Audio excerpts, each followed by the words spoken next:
This podcast is the design of City Sites Urban Media, and our goal is to bring into focus the difference between culture and God's ideas found in His Word. To learn more, go to citysitesurbanmedia.com.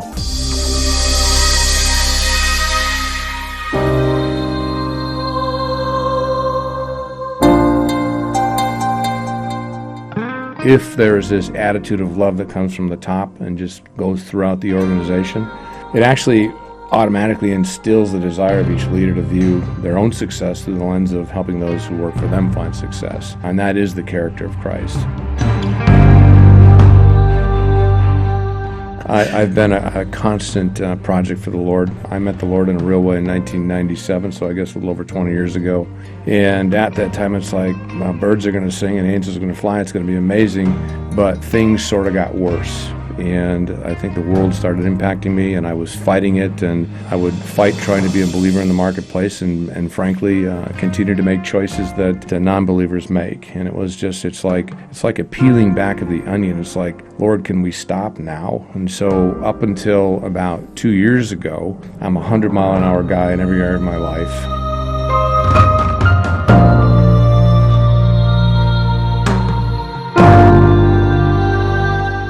I understood or discerned that I really had missed the mark, and I didn't chase after Him. I chased after everything else.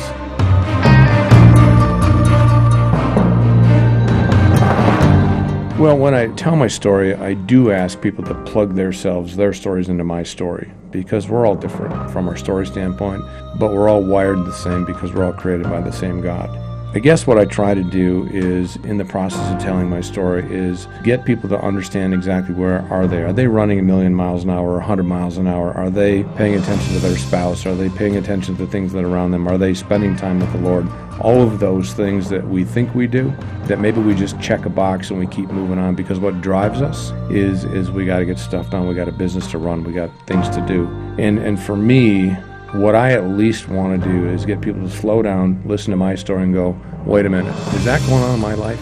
Because if that's going on in my life, I need to hit a pause button here, and I need to ask the Lord to kind of take me deep and examine every part of my life. This is the City Sites Podcast with Larry Kutzler. I have been impressed with so many of the men and women I have met over the years who are believers in Jesus and believe their presence in the marketplace is about God placing them there for His purpose.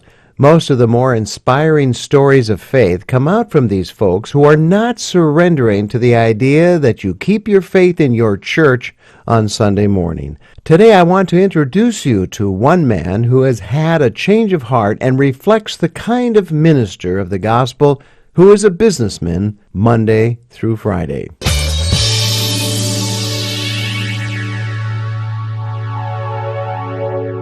Rob Gales is the Managing Director of VERCOR in Minneapolis, Minnesota. It's a leading middle-market mergers and acquisitions advisory firm that serves business owners who are looking to sell all or part of their business. Rob has a great story of a successful battle against cancer and a renewed passion for his faith as a result of that outcome. Today I want to talk to Rob about business and the relationship of faith. Zig Zigler said, you don't build a business, you build people, and people build the business. So how does faith help to build the people emphasis back into the focus so that the marketplace can be more about people? That's an interesting question, Rob, isn't it?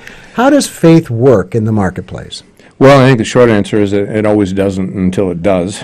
My answer, Larry, to that is, as crazy it sounds in the business world, is that you actually need to love your employees. The marketplace does need to continue to operate from the standpoint of creating mission and vision and values and strategic plans and all kinds of things like that and other operational metrics for sure. But it's in the how this gets done is where it becomes about the people. And what I've seen when I look back in my own life and my own career is that when I've served or worked under a leader that actually loves their people or leads well, that organization is generally successful, and I'm generally successful. The reverse of that is also true, that if that leader doesn't lead out of love, it doesn't matter how good we all below him or her are, it ultimately doesn't work.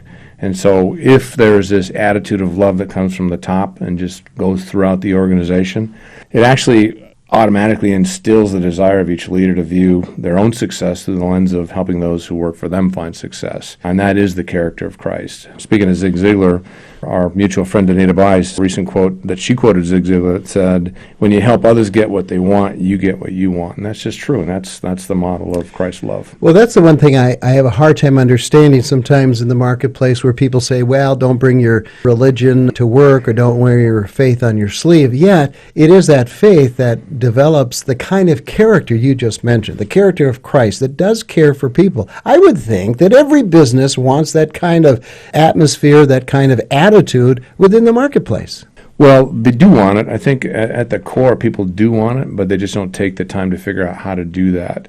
I think that bosses today, for instance, or leaders, are flying so fast that they have all they can do to keep up with their own stuff. Technology that's supposed to be helpful to us has made it worse. Competitive pressures that continue to grow. And I'm seeing longer response times, other than you, Larry, from emails and texts and calls. It's like we're all drinking from this fire hose and it's getting worse. And so from a standpoint of how do you treat your employees and love your employees, they may or may not be good at it, at setting expectations. But even if they are good at setting them, they generally don't have the time, or they don't know how to equip and empower their employees to achieve these expectations. And it's either because they don't have the time again, or they don't know how, or they maybe don't even want to. I'm not excusing this, but I think it's a reasonable explanation of what goes on today. So I don't think it's the fact that they don't want to do it always, or they do want to do it, they just don't know how and can't take the time. You know, recently you had an experience with cancer I think gave you a whole different kind of perspective. But prior to that kind of perspective, what kind of guy were you? Well, I guess it depends what age you're talking about. I've been a constant project for the Lord. I met the Lord in a real way in 1997, so I guess a little over 20 years ago.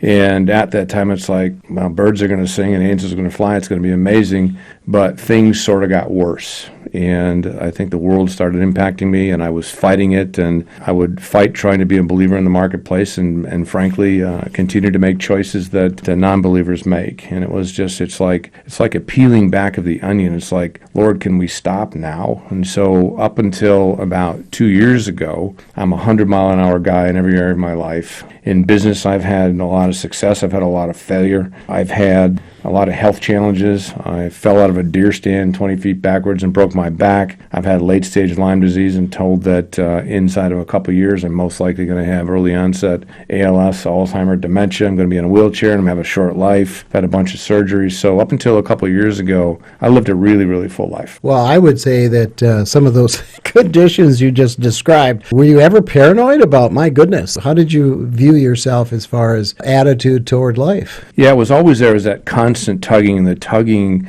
kept getting stronger and stronger and stronger. But at the end of the day, we just got to get stuff done and you just keep moving, right? I found myself praying more. I found myself in the Word more. But at the end of the day, that was not what drove me. What drove me was chasing after whatever I was chasing after at that time. So all of a sudden, the big C comes into your life, and you were faced with some serious dilemmas health-wise, and that obviously changed your life. How so? So, again, up to 2 years ago, I lived a pretty crazy life, and if I look back and tell you that my life began again 2 years ago, it's like, oh boy. I actually was a little tired, a little worn out. My wife, Susan, suggested, or strongly suggested I get a physical, and I did, and it showed that I had late-stage aggressive prostate cancer, and that it was in danger of spreading. I was in big trouble, and I needed to get moving, and that I can confess to you that I did the really cool Christian thing. I went to fear immediately and obviously worked my way out of that, or the Lord worked my way out of that, but that is where I went, and it was a very devastating thing. And it happened in kind of two ways. One is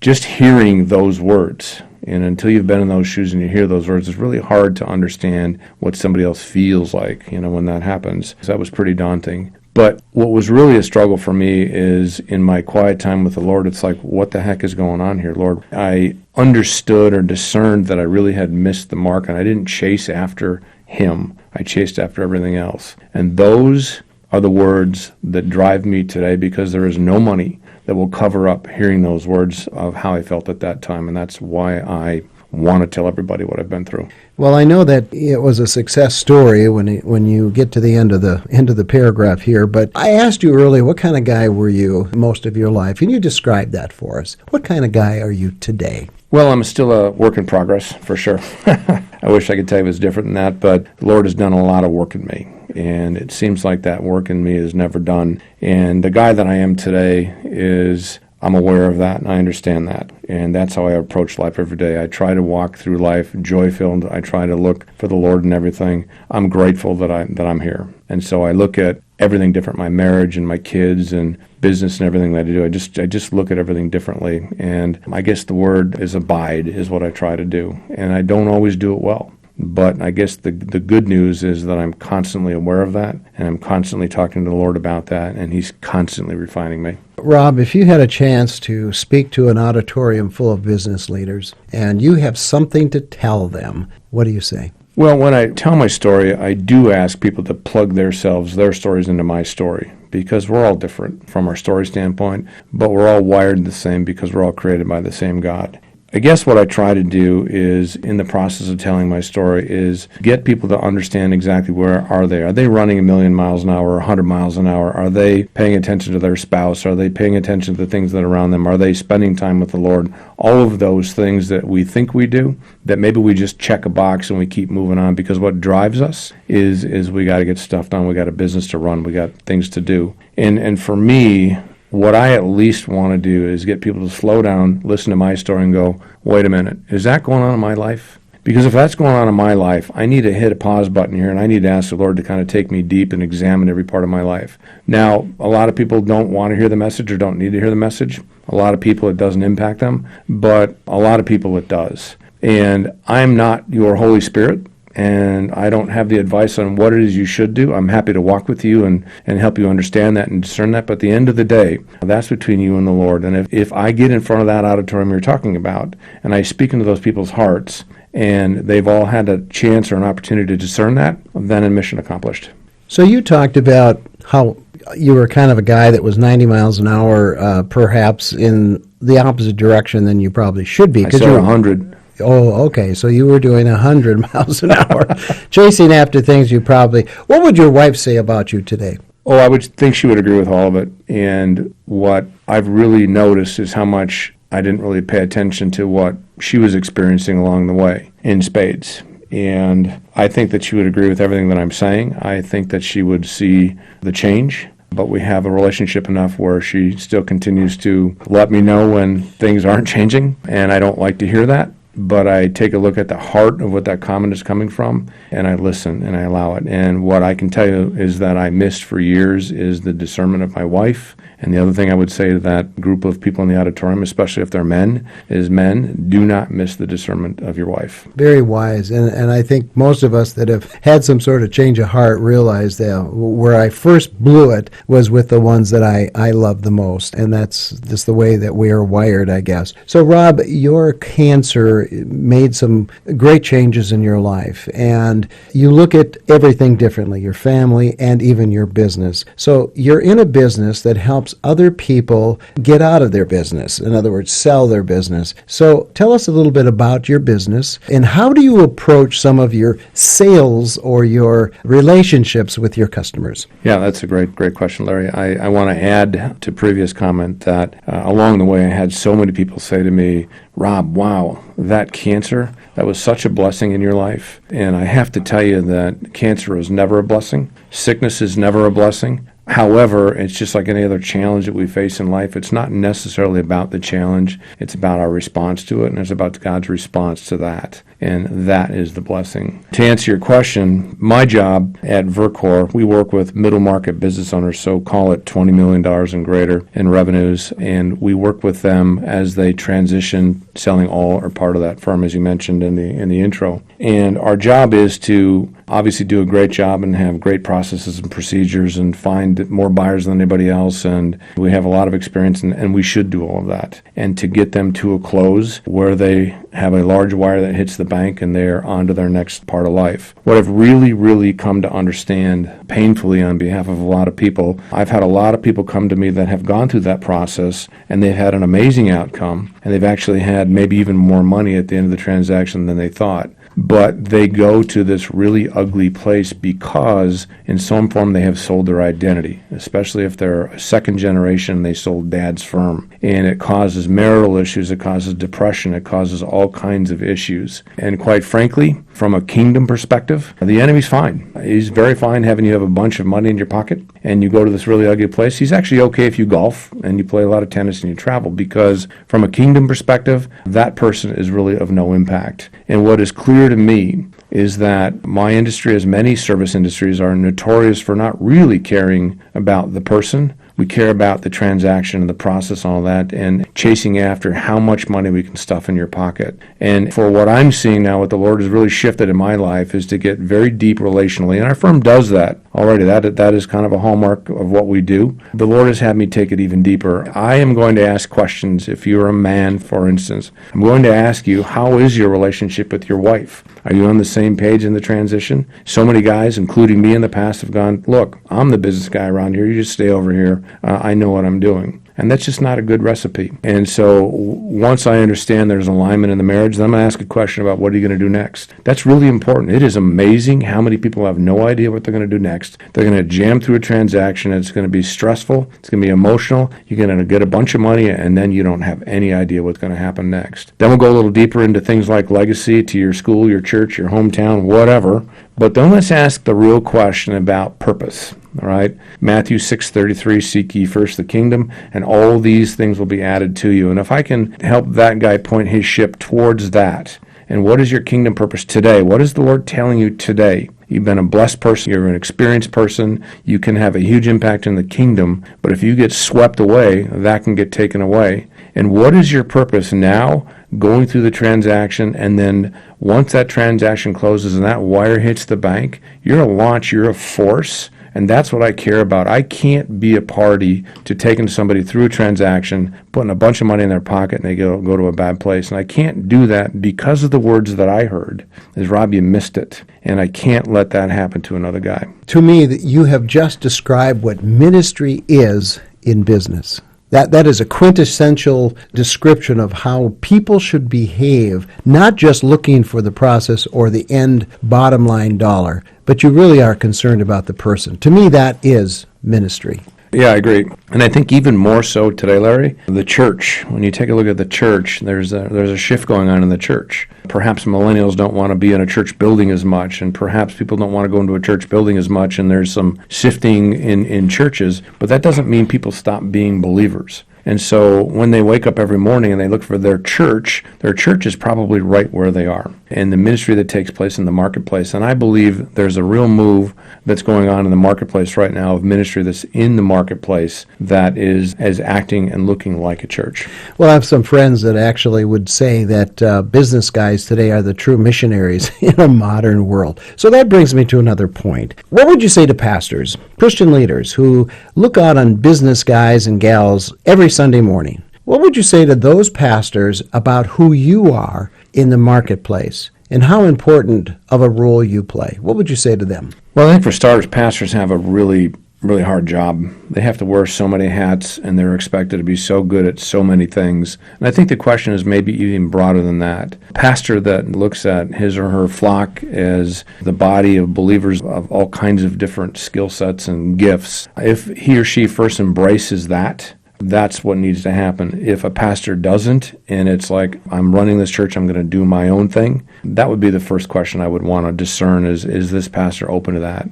To answer your question a little bit more specifically, I believe that business is ministry, just like you said, and that we can partner with the church. And it's not the church does ministry and we do ministry in business. It's we all do ministry together. And how are we going to do that together in the body and not just you do your thing over there, you do my thing? Going back to the book Halftime that started in the early 90s, I was just having a discussion with somebody today. It was really represented a paradigm shift of people reaching a level in their life where it's time to do something else. And back then, the time to do something else was, well, I was really good in business. I think I'm going to go do ministry. I'm going to go lead a ministry. And I think what's transpired over the last 25 years or so is that paradigm has stayed in place. If I would call that maybe paradigm 101, all of a sudden it's expanded, and the paradigm is still there about what am I going to do, but it's not just doing it as a ministry. It's like you have a platform right now. God gave you a platform, and this is actually what gets me in trouble in my business a little bit, is I end up talking more people out of selling their business than selling their business, and that doesn't help me at all financially. I'm just trusting from a kingdom standpoint it's working, right? But in all actuality, if you've been in a firm or in a business or an industry for 10, 20, 30, 40, 50 years, you have a platform. And you have to take a look at that platform that God's built for you. And before you leave that platform to do something else, what does it look like to minister where you are today? And that's the message I would have with a pastor. It's like, how do we do this together? You lead a ministry, I lead a business. How do we marry those? Rob, you've done a great job of describing, as you said, the marriage between business and ministry, and I really, really appreciated that. Is there anything else you'd like to add? Yeah, I think, Larry, that I just have this desire to get in front of people and tell my story. My website and what I do is not loaded with content and books and what you should do. And like I said earlier, I'm not your Holy Spirit. I just want to have my story and the redemption that I've had through my story to get in front of people so that God can use that conversation to pique somebody's interest, to get them to at least consider in my life, what do I need to do? Examine my life. Lord, examine my life. And that's what I want to do. Well, I know that all of that's on your website, and you have a great little video that kind of explains your testimony, your story. Why don't you tell us how they can get a hold of you, how they can see the video, how they can see your website? So my website is transformationthroughtransaction.com, and that's what it is. I look for transformation in a person as they're going through their transaction, and I can be reached at Rob, R-O-B, at VERCOR, VERCOR.com, or my direct is 612-889-9067.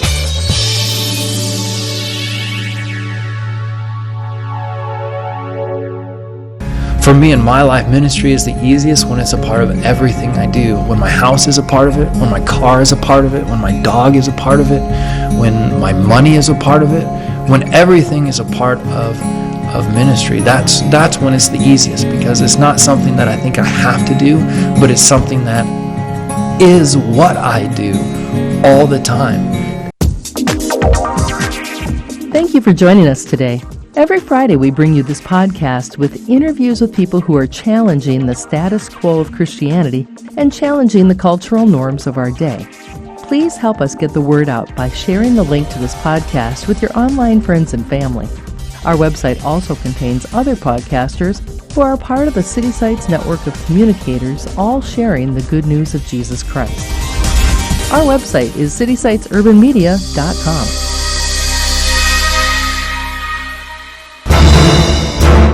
This is the City Sites Podcast Network.